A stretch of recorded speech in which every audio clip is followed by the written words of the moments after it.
تو بچیاں ساری زندگی اپنی محنت کر کر کے اسکولوں میں پڑھا کے جاب کر کے ملازمتیں کر کے گوٹے گڈے رگڑ رگڑ کے اکٹھا کرتی ہیں. یہ کوئی ماں باپ جہیز نہیں دیتے آج کل.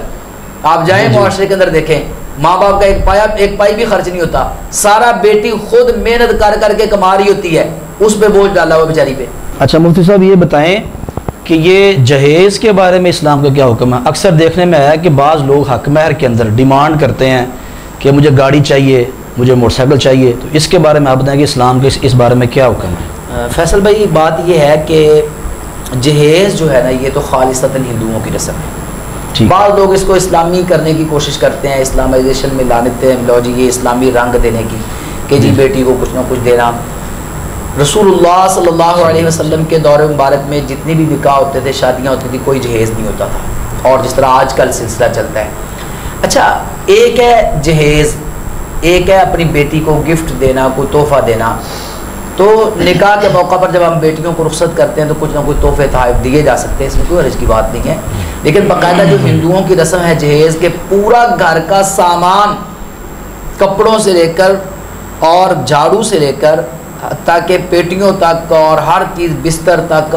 اب دیکھیں مجھے آپ بتائیں کہ گھر کا یہ سارا اخراجات چلانا, یہ سامان مہیا کرنا کس کی ذمہ داری ہے؟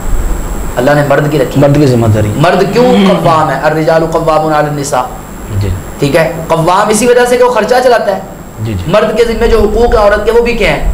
کھانا کھلانا ہے اس کو لباس مہیا کرنا ہے, اس کو رہائش مہیا کرنی ہے. تو اب یہ تو سارا کچھ عورت لے کے آ رہی ہے. حتیٰ کہ آج کل تو پلاٹوں کی ڈیمانڈ ہوتی ہے, جیسے آپ نے کہا جہیز کے اندر گاڑیوں کی ڈیمانڈ ہوتی ہے, ٹھیک ہے, موٹر سائیکلوں کی ڈیمانڈ ہوتی ہے. میں نے اس وقت آپ دیکھیں گے حیران رہ جائیں گے کتنی ایسی شادیاں ہیں جو عین موقع پر رک گئی ہیں. کیا کرتے ہیں لڑکے والے؟ عین نکاح کے موقع پر کہتے ہیں ہم تو گاڑی لیں گے. اب وہ بیچارے مجبور ہو جاتے ہیں, اب نہ برات واپس بھیج سکتے ہیں اور نہ جو ہے نا وہ گاڑی کا بندوبست کر سکتے ہیں. پھر قرضے لے کے, پھر مجبوراً سود پہ قرضے لے کے ساری زندگی سودی قرضے اتارتے رہتے ہیں. آپ کیا سمجھتے ہیں یہ جو اتنا سامان ہم دیکھتے ہیں کہاں سے آتا ہے؟ دو جگہوں سے آتا ہے. میں آپ کے پروگرام کے توسط سے بات میں پورے معاشرے کو بتانا چاہتا ہوں. یا تو بچیاں ساری زندگی اپنی محنت کر کر کے اسکولوں میں پڑھا کے جاب کر کے ملازمتیں کر کے گوٹے گڈے رگڑ رگڑ کے اکٹھا کرتی ہیں. یہ کوئی ماں باپ جہیز نہیں دیتے آج کل. آپ جائیں معاشرے کے اندر دیکھیں, ماں باپ کا ایک پائی بھی خرچ نہیں ہوتا, سارا بیٹی خود محنت کر کر کے کما رہی ہوتی ہے, اس پہ بوجھ ڈالا ہوا بیچاری پہ. اس کی اپنی صلاحیتیں مر جاتی ہیں, اس کی جوانی تباہ ہو جاتی ہے سارے کام کر کر کے, اور شادی نہیں ہوتی. 30 سال کی عمر میں 35 سال کی عمر میں شادی ہو رہی ہے اس کی بیچاری کی, اور وجہ کیا ہے کہ ساری زندگی اس نے جہیز اکٹھا کرنا ہے اپنا. اور دوسرا کہاں سے آتا ہے؟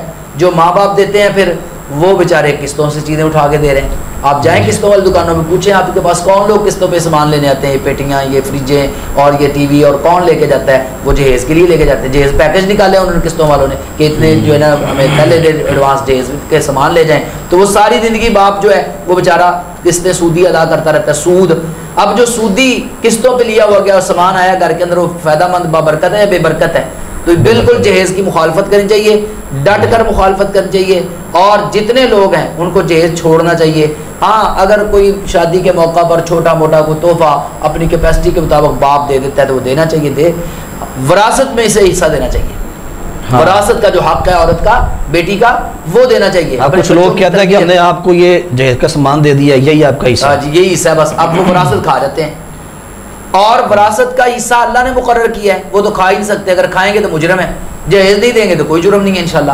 تو اس لیے وراثت, یہ تربیت قوم کیوں چاہیے کہ جہیز چھوڑ کر وراثت کی طرف آئیں. ایک اور دوسری بات یہ حق مہر جو آپ نے بات کی کہ ڈیمانڈز, جی جیسے بچے والے جہیز میں ڈیمانڈز کرتے ہیں نا, اب ان کی دیکھا دیکھی بچی والے پھر اسی طرح حق مہر کے اندر ڈیمانڈ شروع کر دیتے ہیں کہ حق مہر اتنا لکھو.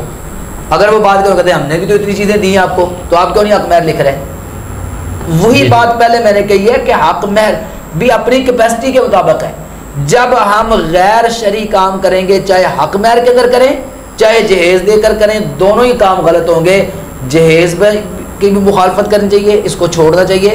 اور جو انسان کی کیپیسٹی, دلہا جو مرد ہے خامد, اس کی جو حیثیت ہے اس سے زیادہ جو حق مہر باندھا جاتا ہے یا ڈیمانڈ کی جاتی ہیں, یا جو کہا جاتا ہے بچی کے نام مکان کر دیں, فلاں چیز کر دیں, اس کی بھی مخالفت کرنی چاہیے. اب دیکھیں بچی آ گئی, نکاح ہو گیا, میری شادی ہوئی, مثلا میری بیوی آ گئی, اب اللہ نے اس کو میرا وارث بنا دیا. جی جی. اللہ تعالیٰ نے قرآن مجید کے اندر بیوی کا جب بیوہ ہو جاتی ہے تو اس کا حق رکھا ہے. اگر اس کے نام نہیں مکان تو تب بھی مکان تو اللہ نے نام لگا دیا ہے, رجسٹری ہو گئی ہے اللہ تعالیٰ کی طرف سے جب نکاح ہو گیا ہے. تو پھر یہ ڈیمانڈ کرنا جی نکاح میں یہ رکھیں, یہ فلاں چیز رکھیں, یہ غیر شرعی ڈیمانڈز ہیں. ہاں ہر معاملہ کہیں پر ایسا ہوتا ہے کچھ مجبوریاں ہو جاتی ہیں, کوئی ایسی مجبوری بن جاتی ہے جس میں کوئی ایسی بات شرط طے کرنی پڑ جاتی ہے, تو جو شرط قرآن و سنت کے مطابق ہو وہ شرط رکھی جا سکتی ہے, اور پھر اس کو پورا کرنا بھی فرض ہے. رسول اللہ صلی اللہ علیہ وسلم نے اس شرط کو پورا کرنے کا حکم دیا ہے. غیر شرعی شرطوں سے اجتناب کرنا چاہیے, اور پھر اگر غلطی سے رکھی جائیں تو ان کو ختم کر دینا چاہیے, اس کو پورا نہیں کرنا چاہیے. جی جزاک اللہ. جی محترم ناظرین, آج کے اس پروگرام سے ایک بات تو واضح ہو گئی کہ شادی بالکل آسان عمل ہے, لیکن اس میں رسومات کو شامل کر کے ہم نے خود اس کو مشکل بنایا ہے. تو میں شکریہ ادا کرتا ہوں اپنے مہمانوں کا, مفتی ثناء اللہ فاروقی صاحب کا, آپ کی آمد کا شکریہ, اور اسی طرح قاری عدنان صاحب کا, آپ کا بھی شکریہ, اور اس دعا کے ساتھ کہ اللہ تعالی ہماری زندگیوں کو کے اندر آسانیاں پیدا فرمائے. اس دعا کے ساتھ میں اس پروگرام کا اختتام کرتا ہوں. اجازت دیجیے. اللہ حافظ.